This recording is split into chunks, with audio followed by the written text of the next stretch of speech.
करण्यासाठी उपस्थित असलेले प्रमुख अतिथी माननीय तेलडीवर सर, प्रीतमने सांगितल्याप्रमाणे खरंच वेगळा पॅटर्न तुम्ही आज राबवला. म्हणतात स्वामीशिवाय जग रिकामी आहे, तसं तुम्ही आज एक वेगळं स्वामींचं अस्तित्व आज दाखवून दिलं. विद्यार्थ्यांना फक्त कुठल्या पिक्चरमध्ये काय बघायचे असं काय तर हात काय पुष्पा हे तुम्ही आज नवीन पॅटर्न शिकवलात आणि या ओंकारांच्या विद्यार्थ्यांच्या मध्ये एक स्पिरिट जागवला. तिथं म्हटलं त्याप्रमाणे या ओंकार मध्ये पाऊल टाकल्यानंतर येणार हा प्रत्येक विद्यार्थी, तर आमचे प्राध्यापक जे आहेत ज्यावेळेला मार्केटला आपण जातो त्यावेळेला एखादी वस्तू खरेदी करतो, दूध खरेदी करतो, मगाशी गाईचा त्याला उल्लेख झाला, तर महिला वगैरे काय करतात किंवा दूध तो घालत असतोय तर पहिल्या धारेकडे लक्ष दे, शेवटचं किती घालतात ते बघतोय, जादा किती आपल्याला मिळते ह्याचा विचार आज समाजात केला जातो. ओंकारचे प्राध्यापक पुस्तकी ज्ञान न देता अधिक ज्ञान देण्यासाठी प्रसिद्ध आहे. साचेबद्ध शिकवण्याच्या पलीकडे आहेत. ज्या वेळेला तुमचं नाव मला अनिल पाटलांनी सांगितलं की मी संकेश्वरच्या अतिथींना बोलवलंय, त्यांच्याशी एमयू केला, पण आज समाधान वाटत की जो प्रमुख आपल्याला तरुण वयामध्ये किंवा 10वी आपण पास होतो, 12वी पास होतो, परीक्षेच्या शेवटच्या टप्प्यामध्ये एक भीती असते, मनामध्ये भीती असते, माझा रिझल्ट काय होणार आणि माझे बाबा मला किती ठोकणार, ही भीती असते. कारण आताचे जे पालक वर्ग आहे हा अगोदरच विचार करायला लागलाय. पोरं गर्भात असतानाच म्हणतात मी याला IAS करणार नाही तर MBBS करणार किंवा प्राध्यापक करणार. ही प्रवृत्ती, ही वृत्ती आज माणसाच्यात वाढत चालली आहे. मग ही प्रवृत्ती बदलण्यासाठी, हा विचार कुठेतरी खंडित करण्यासाठी आजचा युवक झोपणारा नको, जागा झालेला पाहिजे आणि तो अभ्यास पूर्ण झाला पाहिजे की त्यानं समाजाबरोबर आपलं घर सुधारण्याची आवश्यकता आहे. कारण प्रत्येक पालक आज भिवून आहे. एक या 2 बसमुळे उद्या पोरगा आत्महत्या केलं तर काय करायचं या भीतीपोटी पोरांच्यातली धाकदपक्षा नष्ट झालेली आहे आणि पोरंही त्याचा गैरफायदा घेत चाललेली आहे. कारण पालकांच्या मध्ये सुद्धा 2-4 नमूनचे पालक असतात.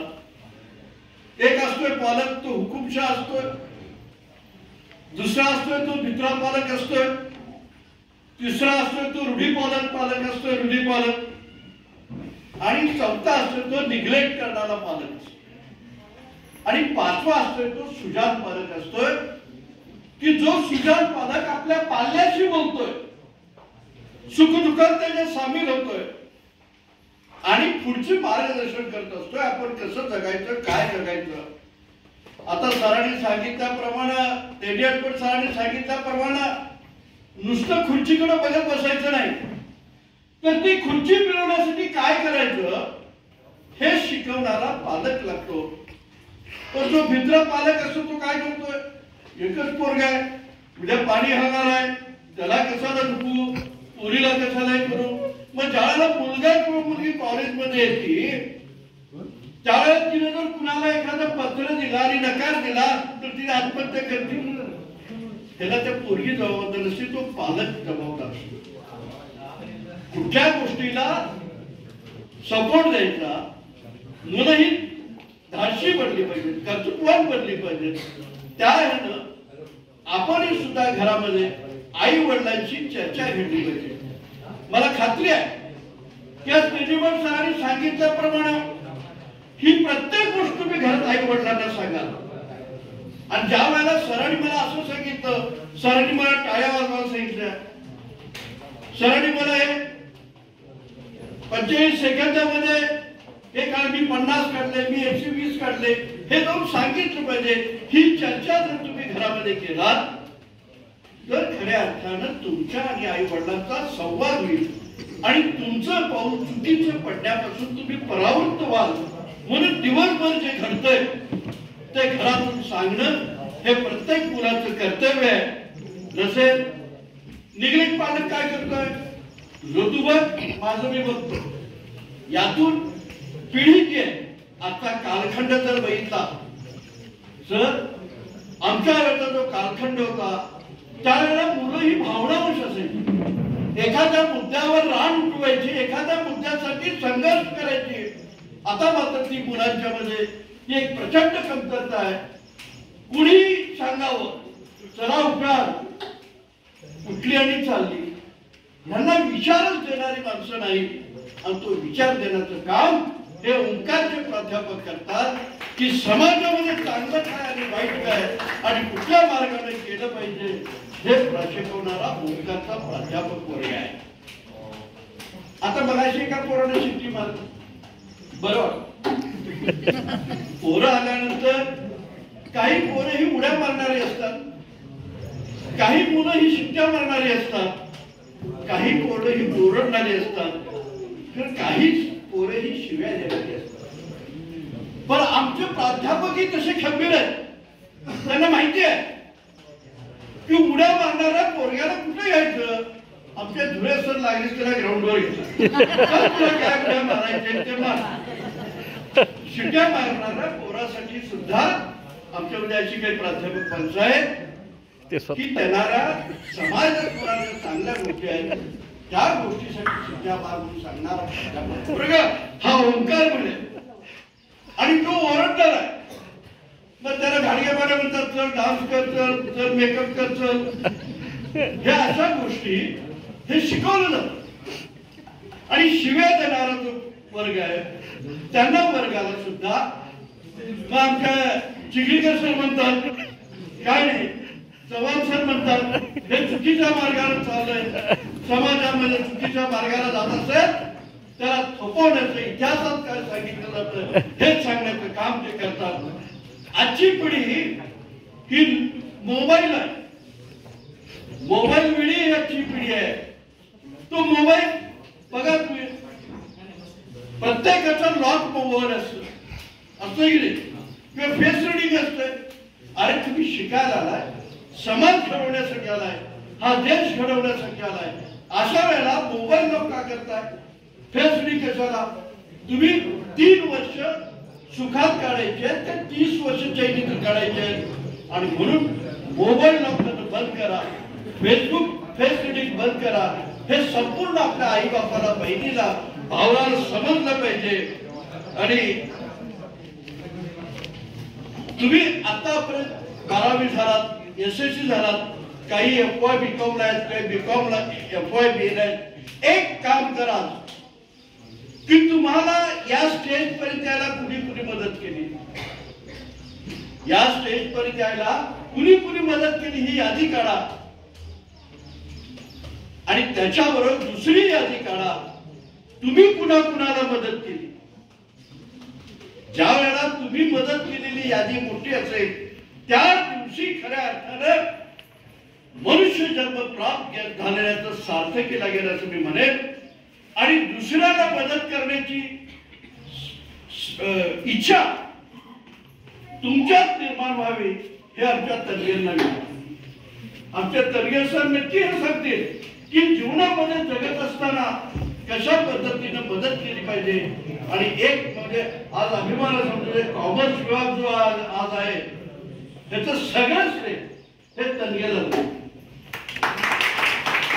आणि म्हणून गणिताच्या या मातीचा गुण प्रेमीमन सर की या 3 कॉलेजमध्ये प्रीतम म्हणतो 3 कॉलेजेस आहेत, पण 8 विभागची ऍडमिशन बंद होणार ओंकार कॉलेज हे एकच. आणि बीकॉमची सुद्धा ऍडमिशनची तीच स्थिती आहे. नॉन गॅरंटेबल जरी असले तरी आमचे प्राध्यापक मंडळी म्हणजे का आम्ही काय पूर्ण वेतन देऊ शकत नाही ही वस्तुस्थिती. पण ग्रँटेबल स्टेजला आमचं काम आहे, मिळणार ही खात्री आहे. पण या प्राध्यापक वर्गाच्या त्यागामुळे आज संख्या 102च्या पुढे गेली. हे सगळं आमच्या प्राध्यापकांचं श्रेय आहे. ज्या वेळेला बेंगलोरजवळ विजय साम्राज्याजवळ शिवरायांना घेऊन गेला आणि तिथं सांगितलं, त्यांच्या आईने सांगितलं की आपल्याला असं विजय साम्राज्यासारखं राज्य महाराष्ट्रामध्ये तयार करायचं. ही त्यांना खरी तिथं पहिला ट्रेनिंग दिलं आणि त्यांना महाराष्ट्रात पाठवलं. ही आई, आपल्या आईने सुद्धा वेळ प्रसंगी तुमचे कान धरले पाहिजे आणि तुम्ही सुद्धा त्या आई बापाला तसा रिस्पेक्ट दिला पाहिजे. आपण कॉलेजला आलात, कॉलेज लाईफ मध्ये प्रवेश करा, तरुण झालात म्हणजे आकाशाला मोठं हे नाही. मगाशी त्यांनी सरांनी सांगितल्यानंतर तुमच्या लक्षात आलं असेल, तुम्ही अजून तुमच्यामध्ये किती कमतरता आहे ती भरून काढण्यासाठी ही 3 वर्ष महत्वाचे आहेत. मित्रांनो, तरुणात जहाल होणार हे वय रक्त सरसरत आहे. मला सांगा, पोहे किंवा नाश्ता करत असताना त्यामध्ये कढीपत्ता घालतात कधी, त्याशिवाय त्याला चव येते काय? येत नाही. पण कढीपत्ता कोण खातंय काय? कोण खातंय? कढीपत्ता काढून टाकतात. मग कढीपत्ता व्हायचं, तुम्ही कढीपत्ता होणार आहात का? तेच बघा, पोहे झाल्यानंतर वरती कोथिंबीर घालतात. कोथिंबीरला, त्या पोह्याला किंमत नसते, त्या घातलेल्या कांद्याला किंमत नसते. त्या कोथिंबीरमुळे पोहे चांगले झाले असं म्हणतात. आणि ती कोथिंबीर म्हणजे कोण असते? आम्ही खुर्चीवर बसलेली माणसं, पुढारी माणसं ही ती कोथिंबीर असतात. तुम्ही मात्र कढीपत्ता असताय. कढीपत्ता होऊ नका. या ओंकारच्या मातीत आलाय, ते कोथिंबीर व्हायचं स्वप्न बघा. तर खऱ्या अर्थानं ओंकार मध्ये प्रवेश केल्याचं साध्य केलं गेल्याचं किती.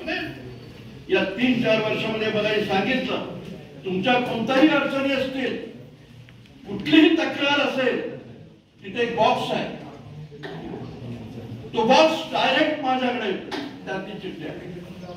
तुमची कुठलीही अडचण असेल ती त्या चिठ्ठी टाका. त्या अडचणी या संस्थेमार्फत दूर केल्या जातील. पण या वेळेत, या 3 वर्षामध्ये आयुष्याची घडी तुमची बसणार आहे. तर ही 3 वर्ष जपा, मोठं व्हा, ओंकारला मोठं करा. आणि एक दिवस सरांनी सांगावं, मी गडिंग्लजला आलो होतो, भाषण दिलं, त्यावेळी तुझी मुलं बघितली, काय टाळ्या वाजवल्या, काय तुझी 108 150 त्या मुलाची म्हटले 120 काय तर लास्ट होतं म्हणून. त्या आमचा ओंकारचं तसा वैशिष्ट्यच आहे हो. कारण विद्यापीठामध्ये सुद्धा मुलं नाव करतात, मुली आमच्या चमकतात. तेव्हा हा कालखंड 3 वर्ष आपण या आमच्या प्राध्यापकांकडून अधिकाधिक ज्ञान संपादित करावं व आपला आई बापाबरोबर ओंकारचंही नाव मोठं करावं अशी अपेक्षा व्यक्त करतो. वेळ झालाय, क्षमा मागतो. जय हिंद, जय भारत.